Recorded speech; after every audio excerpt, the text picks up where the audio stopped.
Watch it if you want to know how you have contributed to the decline of democracy. By Indra Raj Path. Deteriorating health of democracy globally needs your urgent attention. Democracy is passing through a challenging phase of disappointment. Its values are decreasing globally.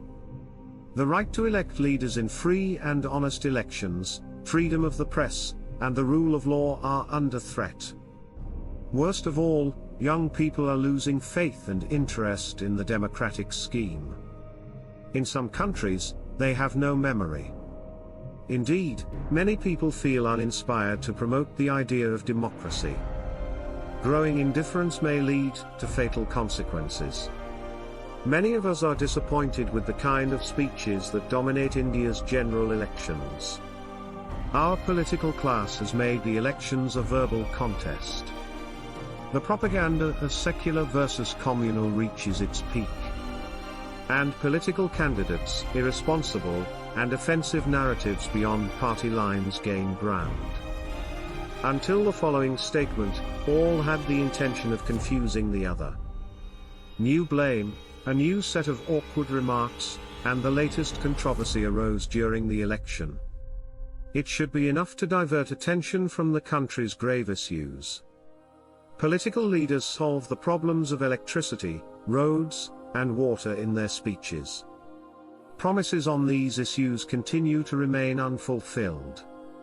Thus, the influence on the people remains dull due to a lack of fresh ideas. It is indeed distressful that democracy today can only provide mudslinging politics. Election speeches generally have nothing to do with people's expectations. Instead, the political classes direct them towards one another. The replacement of global democratic standards with authoritarian practices will suggest more elections. Only the office holder's victory is certain. Media views dominated by ruling spokesmen will undervalue the opposition. They present the ruling leader as all-powerful, strong, and dedicated to the nation's building. The government controls the internet and social media through censorship and active manipulation. They support the government's message while confusing the public with lies and cover-ups. It will further lead to more corruption, crimes, and the misuse of state power. The departure of democracies is alarming to us all. We must strengthen democratic values. The world's leading autocracies, Russia and China, have taken the opportunity to increase internal control and to convey their harmful influence to other countries. Particularly those who are copying their behavior and adopting their hatred for democracy. Confident Chinese President Xi Jinping once declared that China is blazing a new trail for developing countries to follow. Is it a trail that covers politicized courts, intolerance of disagreement, and predetermined elections? The constantly worsening health of global democracy. Democracy is in crisis.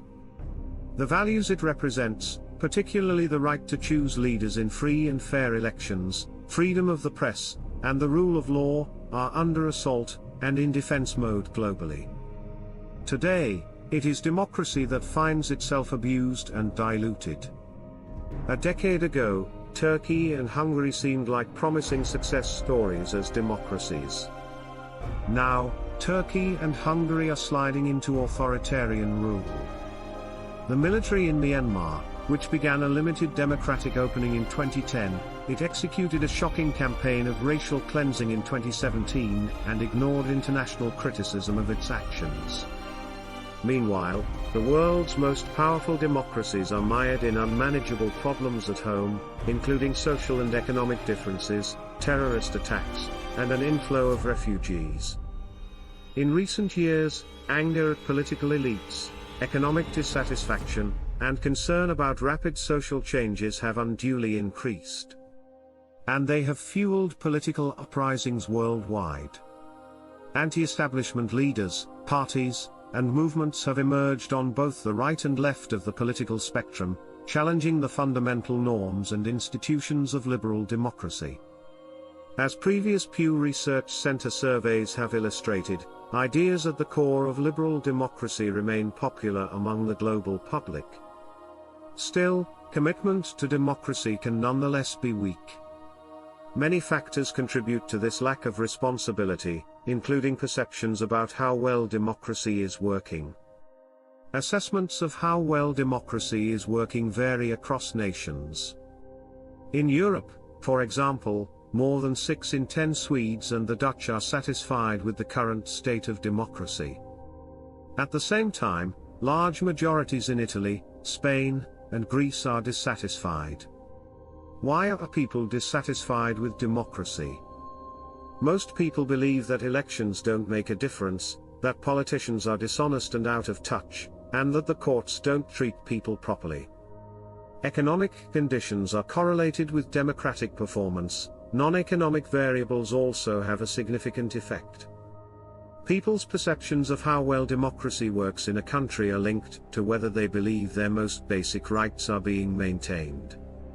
This practice is particularly visible in Europe, where those who believe freedom of expression is not safeguarded are persecuted in countries such as the Netherlands, Sweden, Germany, and Hungary. Besides opinions on political rights, social opinions about politicians have an impact on whether people are satisfied or dissatisfied with their country's democratic performance.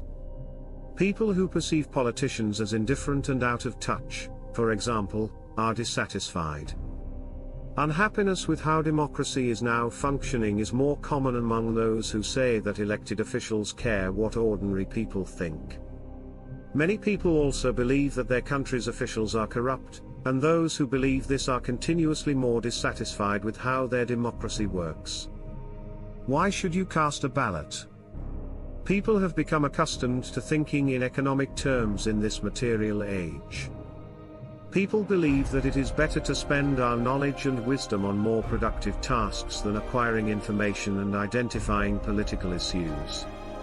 They unconsciously ignore the role of the ruling government that influences all productive activities directly or indirectly. In its most basic form, economics predicts that logical people will engage in an activity only if it maximizes their expected utility. Because the expected costs of voting appear to outweigh the expected benefits, some voters always do something else that has a higher utility. They choose not to vote. What is more useful than voting to elect a government? An elected government has the power and authority to control all your activities. Sometimes, people vote to influence or change the result of an election. In such a situation, voters are internally compelled to vote for the desired change with the utmost commitment. It isn't something that happens regularly. Almost every democratic country has had a landslide win by a single political party at some point. The argument begins by pointing out that people who choose to vote are structurally different from those who choose to abstain from voluntary voting. The wealthy are more likely to vote than the poor. The elderly are more likely to vote than young people. Men are more likely than women to vote. People with higher levels of education are more likely to vote than those with lower levels of education. People who are married are more likely to vote than those who are not. True independents are less likely to vote than political partisans. In several countries, ethnic minorities are less likely to vote than ethnic majorities. In short, the electorate, the folks who choose to vote, is not representative of the general population when voting is done voluntarily. According to the demographic argument, individuals who tend not to vote will manage to promote the interests of individuals who vote disproportionately over the interests of citizens who tend not to vote. You should cast a ballot to preserve democracy in the world, to safeguard your personal freedom, to prove that autocracy is a bad example. To keep peace with diversity is the beauty of life. To fulfill all your economic and non-economic pursuits. To contribute to global peace, harmony, and well-being. To strengthen the weak, helpless, and downtrodden. To have a better world for your kids and loved ones. To prove an individual's power among many.